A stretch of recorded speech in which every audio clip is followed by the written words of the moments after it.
मेरे फोन को तूने भेज दिया वो।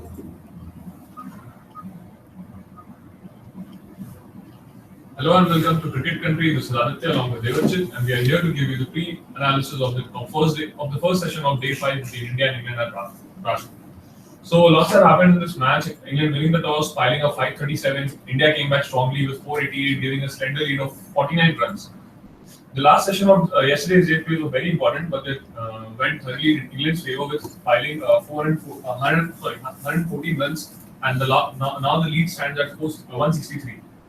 What do you think will be the target? And with Cook, who has led well so far, he has been a little aggressive, though he's known for defensive captaincy.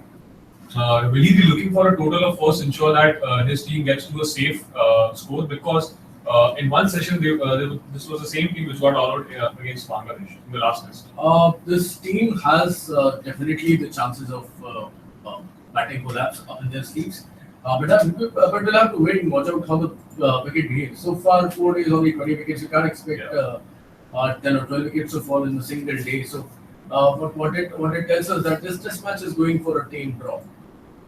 And one more thing, Dean Jones also said in his pre-match analysis that in Asia, pitches tend to sleep for first 4 days, but then suddenly wake up and then produce some unupward bounce and turn. Do you think this pitch will behave in the same way like he has been the reputation of pitches in Asia? Because the pitch report says that there won't be much of a cracks, and cracks also are only with the bowler's mark and footwork. So nothing in the batsman area. Correct. I mean, we've got to feel for Dean Jones because looking at how Australia played yesterday, I mean, 85 not out, he's definitely wanting some good news, and that is the defeat of his arch rivals, that is England. But if we look at this weekend, I mean, there is just no chance of a batting collapse because it's just not assisting the spinners. There is some amount of vicious turn, but not regular amount of it. I mean, not on a consistent basis.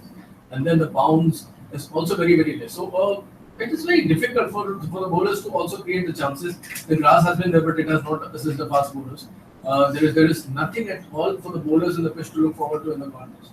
But at the same time, we also have to wait and watch for the English approach, because if they go on batting for a very long time, then they will definitely come up a lot of criticism because people will criticize them for not pushing for a result. But at the same time, I mean, if we talk about what could be a possible safe target for safe total for England, I mean overall total, then they need at least 200 more runs. And 163 is what their lead stands right now, 163. If they add another 200, they go past 350, and that looks like a safe target because even if India get to, even if England give India 50 overs to bat, 350 and 50 overs, it's just like an ODI contest. I mean, you have to bat your best, you have to bat aggressive, and at the same time, England also remains safe because if you're batting aggressive, then you also have a chance to lose out a lot of quick wickets. But we'll have to see. I mean, how much time England actually consumes to make those 200 runs. If we have to look at their intent was very, very positive in the final session yesterday. They got to bat for around 37 overs, and they were able to add another 114 runs to their total without even losing a wicket. Now that England did not lose a wicket, tells us about how good this wicket has been for batting. Alistair Cook was very lucky. There were a couple of inside edges. Even Hazib Amir batted with conviction, not the same ground as for Alistair Cook. So if England say consume more than 1.5 sessions to score those 200 runs, then we might have a game on our hands. But at this point of time, 95% looks like a draw. And talking about the mindset of the players from both the teams, there was Adil Rashid who spoke after the match yesterday, and he said that all three results look possible right now. Okay. And in Murali's opinion, there was a very interesting take as he took a bold decision, and he said that even if we get 200 to chase in the last session, we'll go for it. So we have seen that this new Indian team is looking forward for results always and not to get satisfied with tame draws. So knowing what Virat Kohli did in Adelaide 2014, I think they will still, whenever England declares, even if they get close to 300, a target of 300, which I think England will be eyeing on, 280, 300 also. Yeah. But even if they get anything on total, they will definitely go for a chase. India will definitely go for a chase because, understand the point. I mean, it is England who have surprised India. India would have wanted, India would have liked to beat England black and blue, beat England thoroughly in this test match, but this has not happened so far. I mean, even India has struggled to take those 10 English wickets. I mean, England were coming off a very embarrassing collapse, and now they have scored the final 37. So it's a very strong statement which England have made. So the ball is in India's court how they want to take this game into the fifth day, because if they are aggressive, then they will have to back themselves up to take all those 10 wickets which are remaining in the English camp, and then they have to chase down all the runs which England have scored so far. And at the same time, I mean, if India are taking those wickets, if India turn up very aggressive, they snap a couple of wickets early on, then India will also have to ensure that they do not allow England batsmen to score briskly, because there are a couple of stroke makers in English ranks like Ben Stokes, Joe Root, who can actually get those 40-50 quick shot runs. Now 160 is 163 right now. You can consider it as close as 200 right now. So keeping this in mind, India will have to be very positive. At the same time, do not let England score. If the game is heading towards a draw, it is again this fifth day gives a very important chance for India to end the day on a high, because if they do well with the ball, then England will be made to think about their own chances, their own preparations.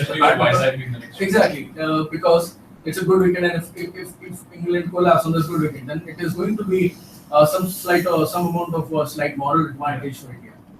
So that's all about moral advantage. And speaking of that, Anil Kumble also was. BCCI also shared a video on Twitter when Anil Kumble was seen giving a word of advice for his troops, and he was he was telling them that there were a few chances created by them in the last session, but it wasn't converted. And he clearly said that we have to be positive and let's look for wicket, not wait for the declaration. Exactly. So that's a good step. Obviously, a good move. That is how India should play, because at the end of the day, India is the world number one team, not England. England are lagging far behind. Even if England have played well, batted well, it is just because England won the toss. They were given far too many lifelines, and the Indians were very sloppy in the field. This is what helped England to score those many runs. Otherwise, if Rahane would have held on to that Alistair Cook catch, or even if Ben Stokes would not have scored the century, England would not have scored those 500 runs in the first innings at all. Ben Stokes would have been gone for 60 or 70 odd runs. So this is one thing. But as far as making statements is concerned, both teams will definitely want to look positive and want to look inclined towards eking out a result. But the fact is, both the teams will go for the safety first approach, because India on their part have seen that England can actually threaten them with the bat, not exactly with the ball. It was surprising to see Adil Rashid getting a lot of wickets, 4 wickets in the first innings. Amit Mishra not getting that many. But I mean, it will all even out going ahead into the series, because somewhere down the line we will expect India to turn up with a rank turner, and then England will struggle our opponents. Definitely, but for now, and one more thing before we leave, Hasib Hamid, what do you have to say about him? He was very impressive with his footwork. He was adjusting well. He played Ravindra Jadeja on the back foot, and he was very conscious against Ashwin. And he was coming down the track. He was playing with his front foot for Ashwin to negate that spin.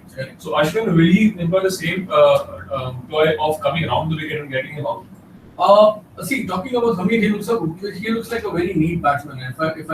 If I can express my own personal opinion, then he has so far looked the neatest of them all. I mean, ever since the exit of Andrew Strauss, England have actually failed to, with 18 counties in their rank in the domestic circuit, they have actually kept failing for 5 continuous years to find a good, positive youngster who can open the batting with Alistair Cook. But then I think it is not going to help a lot, because Alistair Cook himself said that he might be thinking about the retirement or possibly giving up the captaincy after the end of the series. So we'll have to wait and watch for that. But coming back to Hasib Hamid, he has batted brilliantly. He has shown a lot of intent. He is a very positive young lad. He doesn't have anything to lose, because he is very young.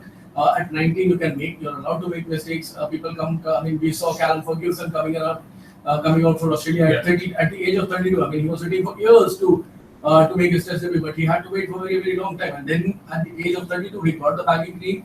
He spoiled it by getting run out. So if big and experienced guys can make a mistake, then the 19-year-old kid will not be blamed for anything at all. And as far as Hamid's personal game is concerned, he has looked very positive. He has batted with a lot of intent. He has shown that he can bat on the flattest of decks. We would have liked to see him bat against Bangladesh, but England kind of protected him, or probably England wanted to spring a surprise at India by dishing out a good quality opener, which is what he looks like. It's still again he's still again a very young guy in playing his first test match. The world is getting swayed by the fact that England have finally discovered a batsman who can actually provide England the stability which they look from the top order. But at the same time, we have to wait and give him time, because he has to travel around the world. He has to play a lot of cricket to actually cement this position. As of now, he has been fantastic in his approach. He's looking set for a good first century in the first test match for England, which is very good for both England and Hamid. So that's it from us. The live action is just a few minutes away from us, and we'll be back after the first session gets over. And let's see where this match ends. Thank you.